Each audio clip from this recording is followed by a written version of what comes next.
Chaque jour, Charles et Carole vous présentent la leçon de l'école du sabbat.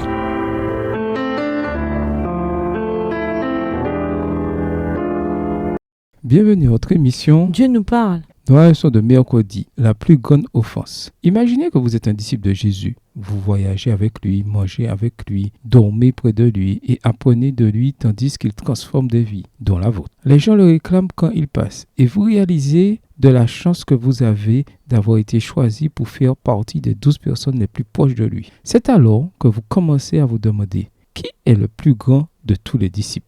Lisons Luc 22, les versets 24 à 27. Les disciples se querellaient. Quelle est la réaction de Jésus? Que signifie la grandeur? Quelle déclaration résume le cœur du message de Jésus? Luc 22, versets 24 à 27. Il s'éleva aussi parmi les apôtres une contestation. Lequel d'entre eux devait être estimé le plus grand? Jésus leur dit, les rois des nations les maîtrisent, et ceux qui les dominent sont appelés bienfaiteurs. Qu'il n'en soit pas de même pour vous, mais que le plus grand parmi vous soit comme le plus petit, et celui qui gouverne comme celui qui sert. Car quel est le plus grand, celui qui est à table ou celui qui sert? N'est-ce pas celui qui est à table? Et moi, cependant, je suis au milieu de vous comme celui qui sert. On aurait pu imaginer qu'après tout ce temps passé aux côtés de Jésus, ce genre de débat était la dernière chose qui avait sa place dans l'esprit des disciples. Et pourtant, au lieu de se contenter de leur appel, ces hommes laissèrent l'orgueil s'emparer de leur cœur, au point que chacun se croyait meilleur que les autres. Il est facile de laisser de telles pensées dominer notre esprit,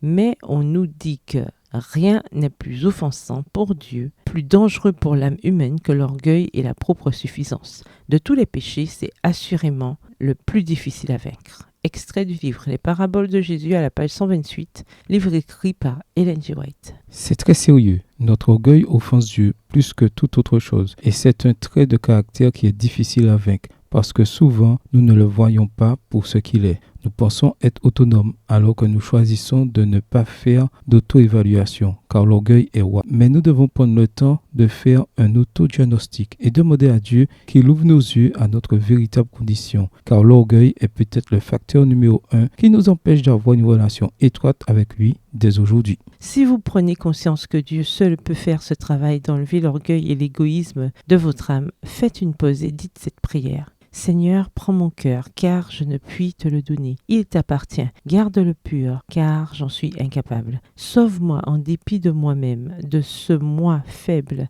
et si peu conforme à ton image. Modèle-moi, façonne-moi, élève-moi dans une atmosphère pure et sainte, où les puissants courants de ton amour pourront atteindre mon âme. Extrait du livre Les paraboles de Jésus à la page 132, livre écrit par Ellen G. White.